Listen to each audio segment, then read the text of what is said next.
All right, good morning, guys, or afternoon, depending on what class you have. We are going to finish up our notes today. We're looking at evidence for evolution. So the first thing that you are looking at is direct evidence.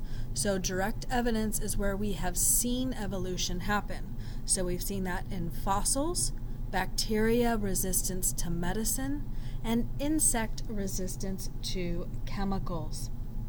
So with that, again, this is what we have seen. We can see fossils.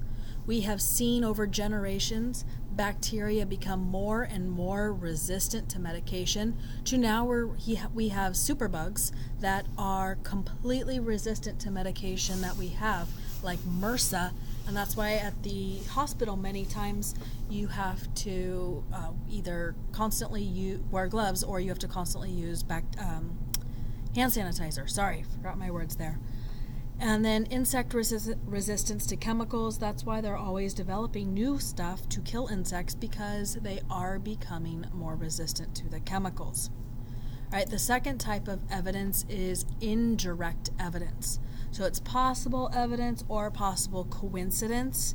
So it's one of those, it's just so many things added together. It just adds in support of evolution. So the first one is homologous structures. Homologous, not homologous. Homologous. Those are similar body parts in different animals. So the dolphin fin, the human arm, and a bird wing. They are all used for different things, swimming, picking things up, flying, but they all have the same bones. Okay. So other things that we're going to look at is fossil record, embryology, anatomy, molecular biology, so that's looking at amino acids, nucleotides, DNA sequencing, and mitochondrial DNA, and biogeography. All right, so first thing, the fossil record. So what we learn from fossils, we learn their relative age. So relative is about how old they are, it's an age range. So the lower layers, and I'll show you in rocks coming up, but the lower layers are older because it just builds on top. So relative age would be like saying, hey, you're a teenager, hey, you're a toddler. It's not an exact, it's just an age range. It provides the only actual record of evolutionary change over geologic time. It shows mass extinctions to be a major cause of evolutionary change. Provides information on rates of evolution. Provides information on climate. Anatomical comparisons, so that's looking at comparing their jaws or their limbs or their body size. And so we can tell, or we can guesstimate what they ate, how they moved, and how they have changed. And then also age by radiometric dating. That's a chemical analysis, and that's going to give us a much more exact age of how old something is. So these are some pictures of some fossils. So lots of things can be fossils. Usually we see, like in Jurassic Park, you had the mosquito in amber, which is just petrified sap from a tree. It could be an imprint of something in a rock, which is what a lot of these are, and it could be petrified wood. There's actually a petrified forest in Arizona that you can go to, and it's one of the largest and most colorful concentrations of petrified wood, and it's in the Badlands of the Painted Desert. It's really pretty, and they have displays of fossils that are 225 million years old, and so it's actually really pretty, and that's in Arizona. The pictures that I have up here are of some of the best preserved mammoths. So these are babies. The first one, actually this one off to the side right here, this was found in 1977. This is Dima, and she is a preserved woolly mammoth, and so rarely do we get the actual skin, this basically mummified. Usually it is just the bones. You can see like little pieces that were broken off, so she's missing part of the trunk, etc. This one right here was found in Siberia in 2007.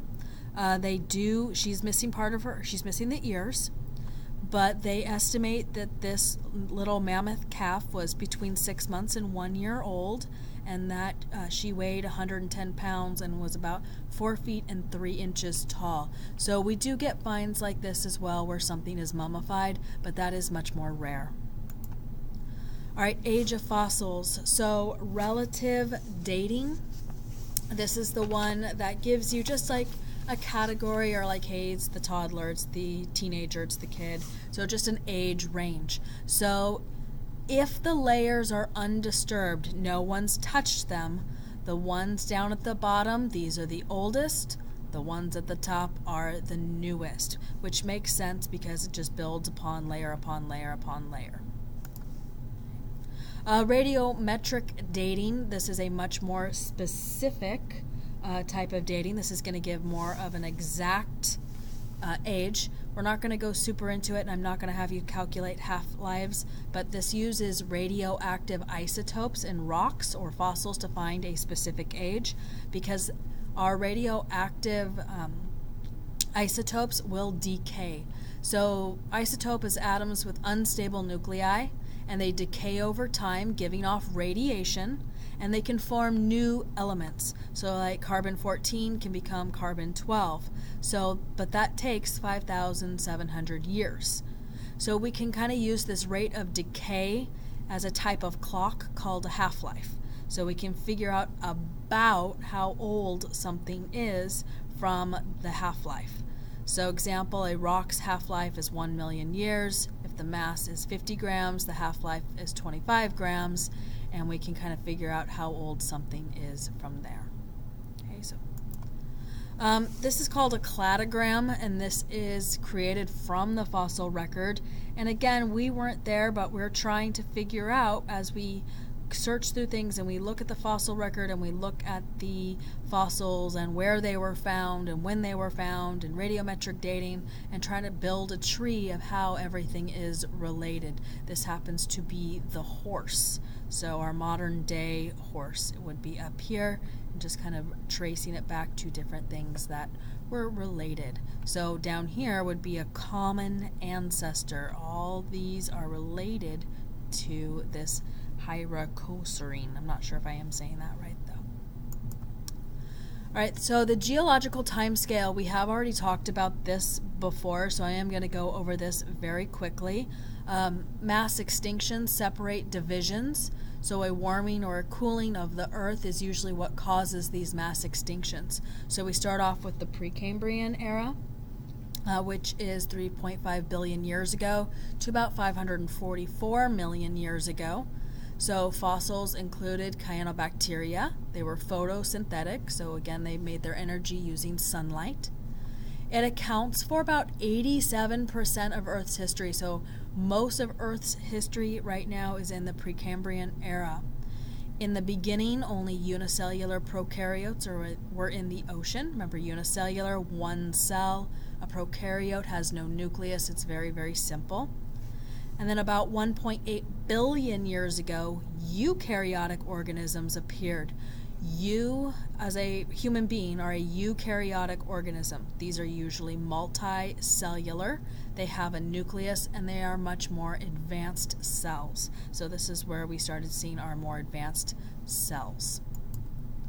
When we move into the Paleozoic era, and that was 544 million years ago to about 245 millions of years ago, we had something called the Cambrian explosion, and that was an enormous increase in the diversity of life forms. So this is where we saw fish and reptiles and ferns and early seed plants and four-legged animals. We also saw the largest mass extinction to date that marked the end of this era. About 90% of marine life and 70% of land life went extinct. So most creatures, whether it be plants, animals, or fungi, or bacteria, became extinct at the end of this Paleozoic era. Then we move into the Mesozoic era, which was up until about 66 million years ago. This is when the first mammals appeared. And I remember, humans have not appeared yet. So we have our first mammals that have live birth, they have fur or hair, they breathe oxygen. We have dinosaurs that appear. Birds may have evolved from them, we're not sure. We have our first flowering plants. This ended with a mass extinction of dinosaurs, all dinosaurs, and 2/3 of all living species. So again, a lot of plants and animals became extinct at the end of this Mesozoic era.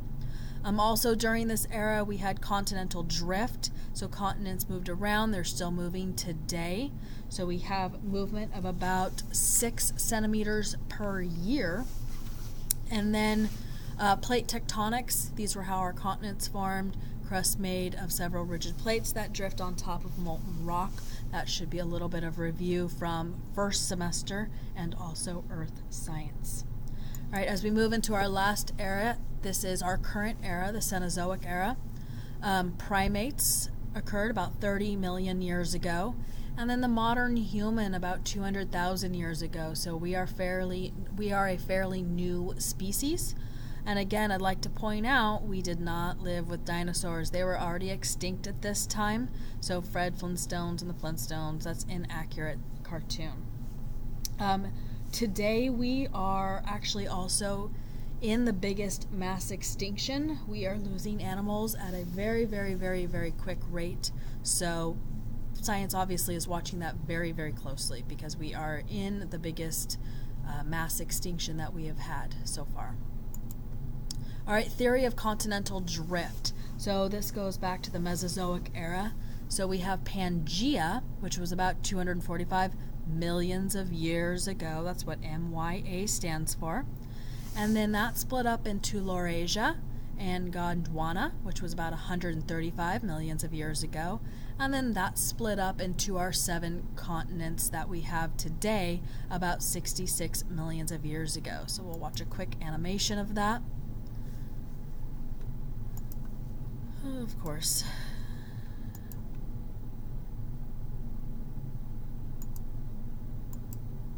Alright, maybe we won't. I'll show it to you later. Let's go back. We'll try that again later. Okay, so you don't have to write these down. We're going to skip that portion. Let's go into embryology, which is the study of embryos. Okay, so embryology, these are species before they are actually born.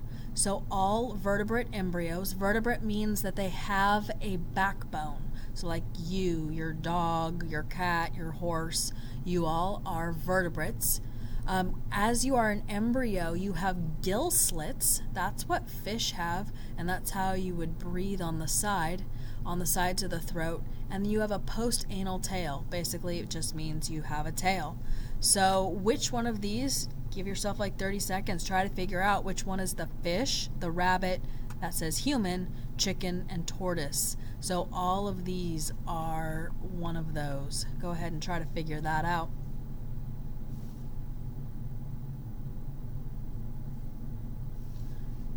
All right, here is the answer, so you can see how it slowly develops. So this one is our fish.